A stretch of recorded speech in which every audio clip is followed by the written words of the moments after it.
This week on The Watchman, with anti-Semitism reaching record levels in Great Britain, even among some leading politicians, we head to London for a sit-down with Israel's top diplomat in the UK, Mark Regev. Who would have thought that in this country, in the 21st century, you'd see the rebirth of anti-Semitism? Everyone who believes in freedom, they should stand by Israel too. Because we really are, I believe, an island of freedom and tolerance in a very, very difficult region.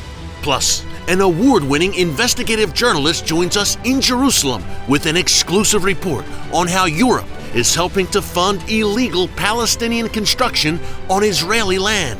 Get the inside story this week, only right here on The Watchman.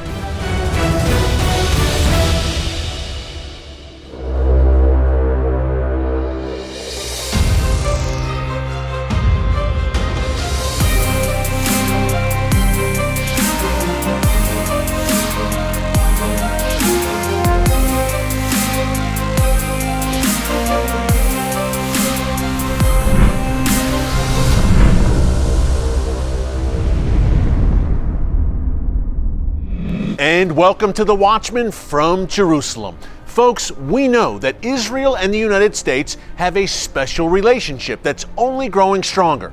Yet Israel also has other very important alliances around the world, and one of them is about to be tested. On December 12th, in less than 2 weeks' time, Great Britain will hold a general election, and its outcome could have a profound effect on relations between Israel and the UK. Incumbent Prime Minister Boris Johnson will take on the leader of the Labour Party, an openly anti-Israel radical named Jeremy Corbyn. Now, Corbyn has been called an anti-Semite by members of his own party, some of whom have left Labour over Corbyn's embrace of anti-Semites. He's called the terror groups Hamas and Hezbollah his, quote, friends, and he even shared a platform with a Hamas leader in 2012. In 2014, Corbyn attended a ceremony in Tunisia honoring the Palestinian terrorist behind the 1972 Munich Olympic massacre, in which 11 Israeli athletes were murdered. The possibility that Corbyn could become Great Britain's next prime minister should set off alarm bells for anyone who supports Israel.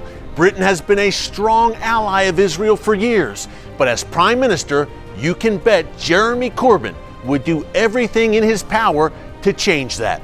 Anti-Semitic incidents are already at an all-time high in Great Britain, and if someone like Corbyn came to power, Jew haters would be emboldened even more. With all of this developing, we decided to head to London, where we sat down recently with Israel's ambassador to the United Kingdom, Mark Regev, to learn more about Israel and the UK. Take a look.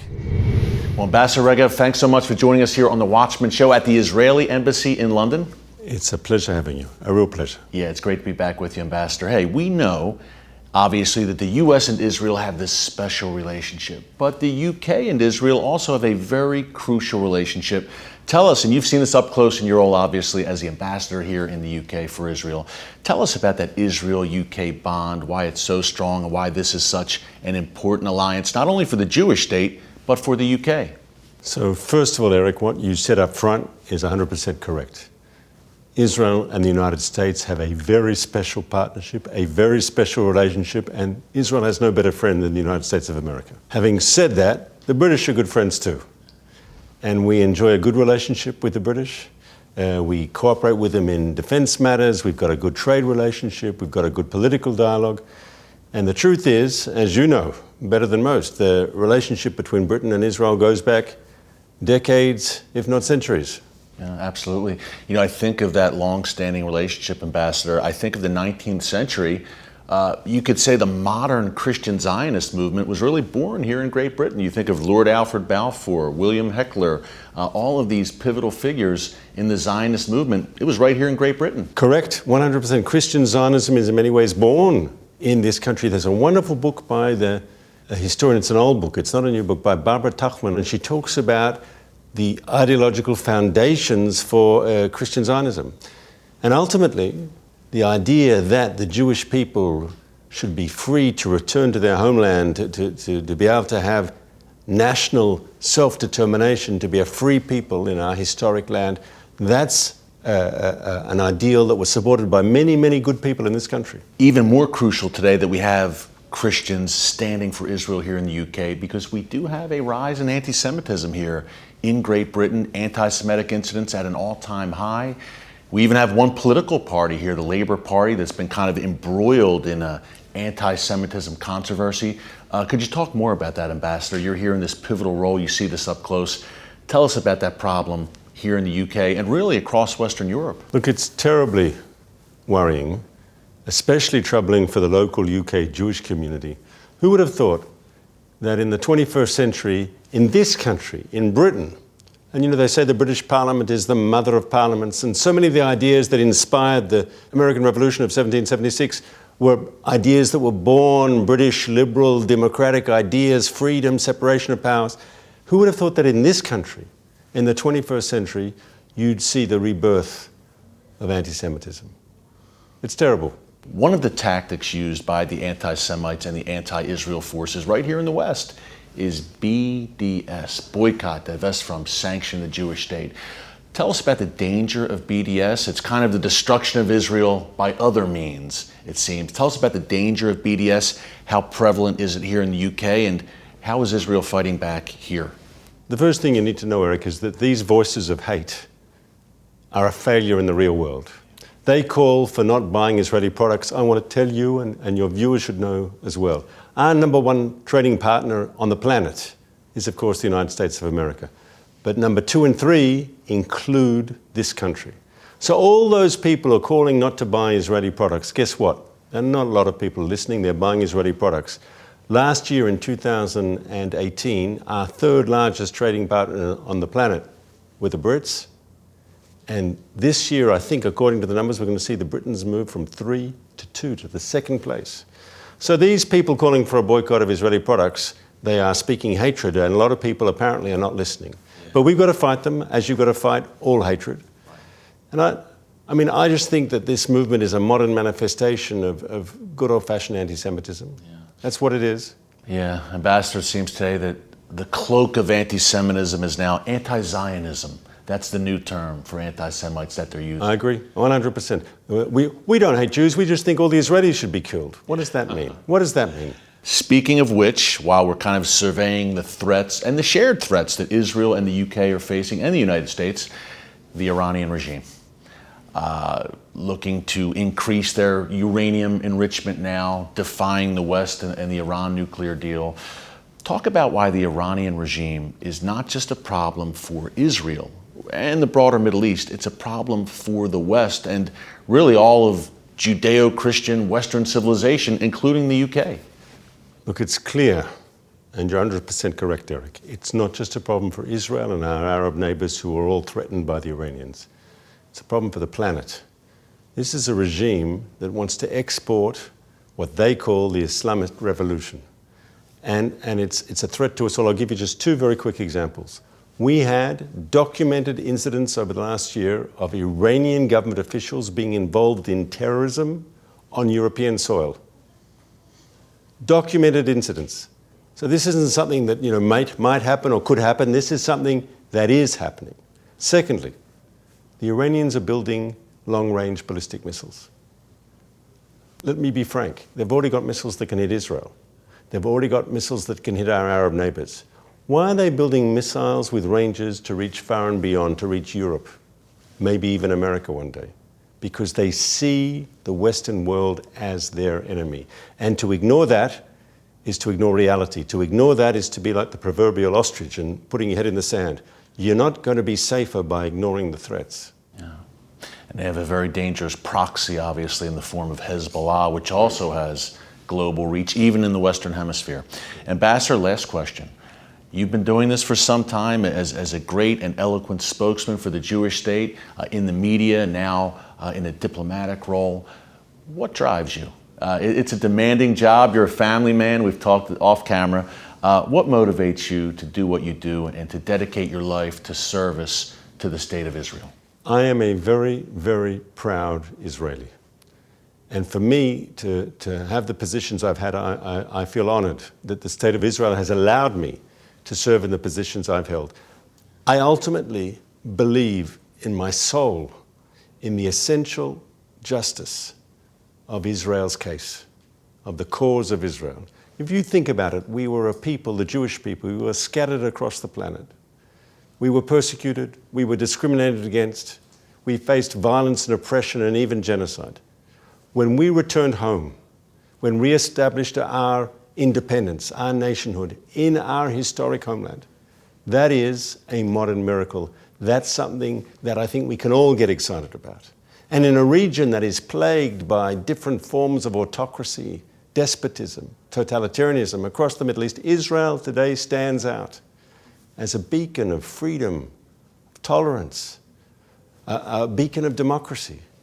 And I think those are reasons why everyone of faith in humanity, everyone who believes in freedom, they should stand by Israel too.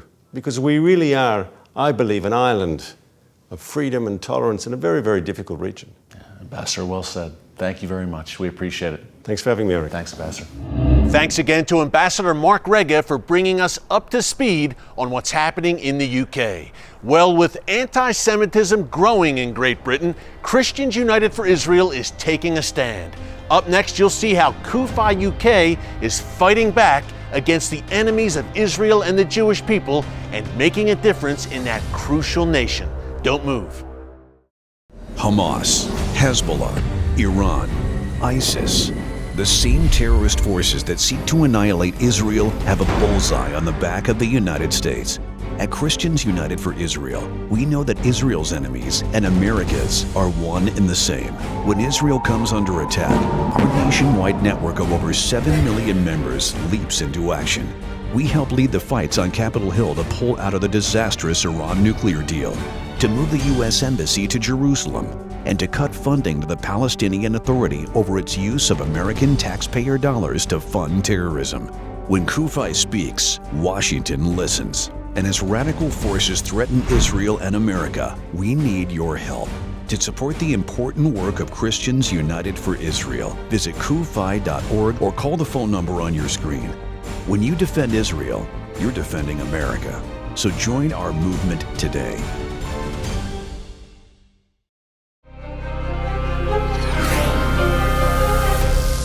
Welcome back to the Watchman from Jerusalem. Did you know that the modern Christian Zionist movement was born in Great Britain? That's right. In the 19th and early 20th centuries, men like Lord Alfred Balfour and William Heckler were influential advocates for the rebirth of the State of Israel. Today, CUFI UK is carrying on that proud tradition. And as anti-Semitism grows in the UK, CUFI's presence there is needed now more than ever. Take a look at what we're doing about it.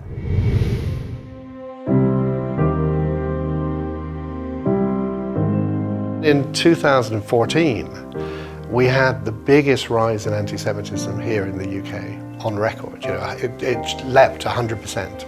100% in incidence increased. And so we felt enough's enough, really. So we went to Pastor Hagee and said, look, you know, we've been waiting for CUFI to start. What about us starting it? And he said, go for it. Israel is our root, you know, and we've got to get back to our roots. So that was the main thing for us. We felt compelled, really, to be involved with Israel. And whatever we did, God just blessed us. Christian Zionists were paramount in actually helping to establish, you know, the State of Israel. Lord Balfour at the time was one of many Christian Zionists in the government at that time. And they saw the need for Israel to have their own land. And this was, you know, 1919, you know, I mean, we're talking about way before the Holocaust and way before those times.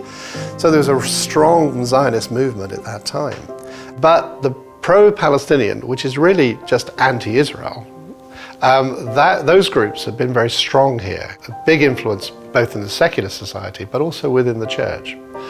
And so there's a real need for Christians to get the message out that Israel is still part of God's plan. You know, many Christians today believe that the church has replaced Israel in the economy of God. That is not the case. And we've got to get that message across. Yes, we have concern for the Palestinians under Hamas and the suffering that they have, but that's not Israel's fault, and that's what comes across so strongly here in the UK. We have this agenda going on where the anti-Israel lobby is very, very strong, but it's only because they've been unchallenged this far. Christians in the main have never got involved in politics. They've never spoken out. And so we have to raise up a voice, and we have to make sure that that voice is heard. Many of the Christian organizations don't have that political voice, and we're trying to make people more aware and make people more advocates for Israel. We're getting a message across that people aren't getting anywhere else. So that's what we're trying to do with CUFI UK. We probably are the largest Christian advocacy group for Israel here in the UK. But we work with the Jewish community. We were very strong right from the very beginning that we wanted to work alongside the Jewish community. And so we work with the Board of Deputies, with the pro-Israel organizations which are Jewish focused. And mostly they've accepted us, we work with them, we're in partnership with them. And that's a strong part of our message, that we are Christians and Jews coming together for one common purpose, which is Israel. Most of the churches in the UK are praying for revival. And I honestly believe that unless you have Israel as part of your understanding and your roots, you won't see that revival. God's heart is still for Israel. And his heart is for people, And so evangelism will succeed when people get a heart for Israel too. They're part and parcel, they come together. And when they come together, you're more passionate for the lost, because you understand God's heart for Israel, his chosen people. It brings you into a greater revelation. And that's what we need to see here in the UK. So yeah, there's always hope, isn't there? With God, there's always hope.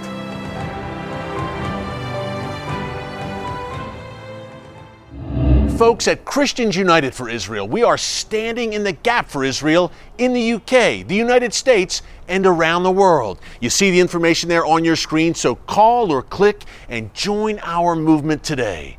Well, coming up, an award-winning investigative journalist is with us to share the inside story of illegal Palestinian settlements on Israeli land. That doesn't fit the usual media narrative, right? But you'll learn exactly what I'm talking about after the break. Stick around. God has appointed watchmen over the people of Israel to pray, to petition on their behalf, and to provide protection wherever possible. Christians United for Israel is committed to fulfilling this God-given mandate. This holiday season, you can join us in this special calling. For your gift of any amount, we'll send you this beautiful CUFI Christmas ornament, handmade in Israel. This one-of-a-kind ornament features the Jaffa Gate, the main entrance of the Old City of Jerusalem, and is inscribed with Isaiah 62's Watchman on the Wall verse. For Zion's sake, we will not keep silent. Displaying this unique Christmas ornament on your tree this holiday season is a reminder of your faithful commitment to bless and defend Israel. Visit CUFI.org/gift to receive your custom CUFI Christmas ornament today.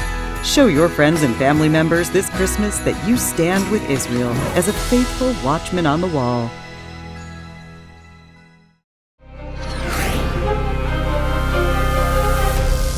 And welcome back. It's a common narrative in the mainstream media and in the halls of the UN that Israelis are occupying Palestinian land. But what happens when the shoe is on the other foot and Palestinians are illegally occupying Israeli land? Award-winning investigative journalist Edwin Black joined us with the inside story on the occupation that you haven't heard about. Take a look.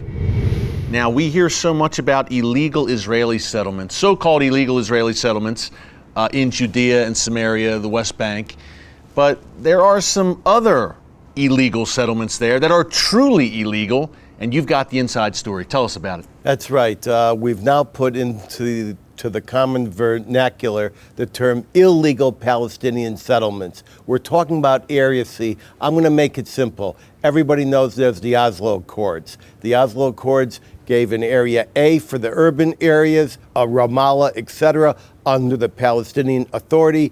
Area B, which is the Palestinian rural area, that's in a mixed control. And Area C, which is mainly undeveloped, that is Judea and Samaria. Essentially, it's about 60% of the West Bank. And under Oslo International Agreement, that is 100% under Israeli civilian, administrative, and security control. Despite that, a plan was hatched in 2009 called the Fayyad Plan to create a de facto Palestinian state on the 1967 lines without any regard to Oslo, diplomacy, negotiation, consultation with Israel. And now we see thousands and thousands of illegal Palestinians settlements. We're talking about in Area C. In Area which C. is internationally recognized Israeli territory. That's right. And it's being done without a permit. It's hundreds of kilometers of roads that are being built, hundreds of settlement areas, that there are over 9,000 dunams. These are obsolete numbers because even during the time you and I are talking about this, more construction is going on. There are hundreds of thousands of barriers. They're even settling on IDF military zones. You could ask, how is this possible? It's being done in broad daylight with large signs, heavy machinery. Who's doing it? It's all being done by the EU in conjunction with the Palestinian Authority. Mahmoud Abbas. Mahmoud Abbas, when he found a partner for this in Washington in 2009, the President of the United States at that time, Barack Obama. And so everything was set up, and now hundreds of millions of dollars are being funneled in from the EU and from constituent agencies and nations within the European community. And much of the money is being openly funneled through a known alleged terrorist front for the PFLP. And who is the PFLP? That's the Popular Front for the Liberation of Palestine, which is different than the Popular Front for the Liberation of Palestine General Command. That's a different one, but it's still the PFLP, considered one of the worst terrorist organizations. A State Department designated terrorist organization. Designated throughout the world as a terrorist organization. Due to Israel's vibrant democracy, it has an extremely complex and slow-moving judiciary. And so when Israel sees one of these illegal constructions, what do? They make the effort to shut it down, demolish it. The same people financing these settlements are financing NGOs who finance litigation. The lawsuits in court can go for 10 months, they can go for 10 years. There's one going for 15 years. You and I are living in the United States outside Washington. If we build an illegal structure without a permit, it is going to be torn down. Now, they claim falsely in the media that there have been very few permits given, which is why the EU had to do this. That's not true. In 2011 and 2012, hundreds of permits were given for a full range of infrastructure and housing requests. Much of this activity has been hinged and predicated upon the UN Security Council resolution that Barack Obama abstained on, and that was considered to be the green light for all of this. This December 2016, his parting shot before he left office. That's right, and we all know what that was. What America is doing now is standing by Israel. They'll stand by Israel in the Security Council, and they'll back Israel when it comes to Israel taking legal action under the international Oslo Accords to protect the integrity of Judea and Samaria. Thanks again to our friend Edwin Black for that great investigative report. Well, up next, my final thoughts on the rise of anti-Semitism around the world and how you can take a stand against it. Stick around. From terrorists who would annihilate her with bombs and bullets, to so-called activists that would eliminate her with boycotts and sanctions, Israel's enemies are on the march. In Why Israel, you will learn how to be an active defender of the Jewish state, knowledgeable and powerful as you stand up for truth. You'll receive the biblical evidence proving Israel's special place in God's plan. Learn how his steadfast commitment to his people is a matter of fact, not opinion. From its miraculous rebirth as a modern state to the dangerous threats it presently faces, Israel's inspiring journey is laid out in this short booklet. Supporting Israel is a biblical mandate for all Christians. In Why Israel, you will discover why you should care about the Jewish state and what you can do to stand with God's chosen people.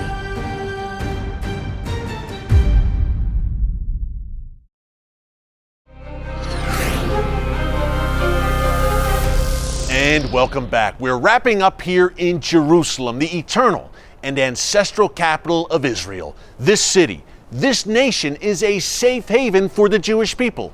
Israel is the one and only Jewish state, and it's needed now more than ever. As we told you earlier in the show, anti-Semitism has reached record levels in the United Kingdom. Violent anti-Semitic incidents are also on the rise in other European nations, and yes, even in the United States. The ancient cancer of anti-Semitism is raging around the globe, and our team at Christians United for Israel is committed to fighting it wherever it rears its ugly head. We are the world's largest pro-Israel organization with over 7 million watchmen and women on the wall, and we're growing every day. You see the information there on your screen, so call or click and join our movement today. At CUFI, we're inspired by the words of the prophet Isaiah. For Zion's sake, I will not keep silent. For Jerusalem's sake, I will not remain quiet. So join us and become a part of what God is doing in this land today. Be sure to also check us out on social media and on YouTube, where we're bringing you exclusive content each week. And until next time, from Jerusalem, God bless you. And remember, never hold your peace.